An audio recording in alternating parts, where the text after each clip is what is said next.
ত্রিদেশীয় সিরিজের শেষ ম্যাচে নিউজিল্যান্ডের বিপক্ষে অবিস্মরণীয় এক জয় দিয়ে ট্রাই নেশন সিরিজ শেষ করল বাংলাদেশ দল।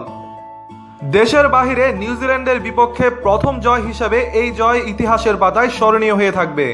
আর এই জয়ের মাধ্যমে এই প্রথমবারের মতো র্যাঙ্কিংয়ে 6-এ উঠে আসলো বাংলাদেশ দল। 48তম ওভারের দ্বিতীয় বল তখন ব্যানেটের বলকে ফ্রন্ট অফ দ্য স্কোয়ারে পুল করে মাঠের বাইরে পাঠিয়ে দিলেন মাহমুদুল্লাহ রিয়াদ। আর তাতেই আনন্দ প্রকাশ করতে করতে প্রবাসী বাংলাদেশি সমর্থকরা মাঠে ঢুকে গেল। এ যেন 1999 সালে নর্দাম্পটনে পাকিস্তানের বিরুদ্ধে জয়ের স্মৃতি মনে করিয়ে দিচ্ছিল।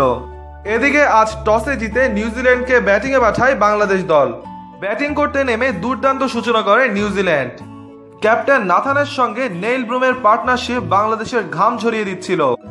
এদিকে একের পর এক ক্যাচ মিসের মহড়া বাংলাদেশকে যেন ম্যাচ থেকে ছিটকেই দিচ্ছিল। তখন ত্রাতার ভূমিকায় অবতীর্ণ হন নতুন করে দলে সুযোগ পাওয়া নাসির হোসেন। পরপর 2 ওভারে নেইল ব্রুম ও লাথামকে তুলে নিয়ে বাংলাদেশকে যেন ম্যাচে ফেরান।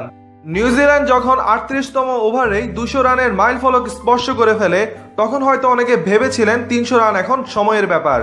কিন্তু শেষ 10 ওভারে অসাধারণ বোলিং ও ফিল্ডিং করে বাংলাদেশ দল। মাশরাফি বিন মুর্তজা ও Shakib Al Hasan back to back 4টি উইকেট তুলে নিলে বিপদে পড়ে নিউজিল্যান্ড দল। শেষ পর্যন্ত 270 রান করতে পারে নিউজিল্যান্ড। জবাবে ব্যাটিংয়ে নেমে প্রথমে সৌম্য সরকারকে হারালেও তামিম ও সাব্বিরের জুটিতে জয়ের জন্য দারুণ এক ভিত গড়ে বাংলাদেশ দল। 143 থেকে 199 রানের মধ্যেই তামিম ইকবাল, সাব্বির রহমান, মোসাদ্দেক হোসেন ও সাকিব আল হাসান আউট হলে বাংলাদেশ খানিকটা বিপদে পড়ে। তখনই মিস্টার ডিপেন্ডেবল মুশফিকুর রহিম মাহমুদুল্লাহ রিয়াদের সাথে 60 বলের 72 রানের ম্যাচ জয়ী এক পার্টনারশিপ গড়ে তোলেন। মাহমুদুল্লাহ রিয়াদ 36 বলে করেন 46 রান আর মুশফিকুর রহিম করেন 45 বলে 45 রান। নিউজিল্যান্ডের বিপক্ষে আজকের এই ম্যাচে জয়ের মাধ্যমে র্যাঙ্কিংয়ে 6-এ উঠে আসায় আইসিসি ওয়ার্ল্ড কাপের মূল পর্বে খেলা নিশ্চিত হয়ে গেল বাংলাদেশের জন্য। শুধু র্যাঙ্কিংয়ে উন্নতি নয়, নিউজিল্যান্ডের বিপক্ষে এই জয় চ্যাম্পিয়ন্স ট্রফিতে বাংলাদেশকে অনুপ্রেরণা যোগাবে।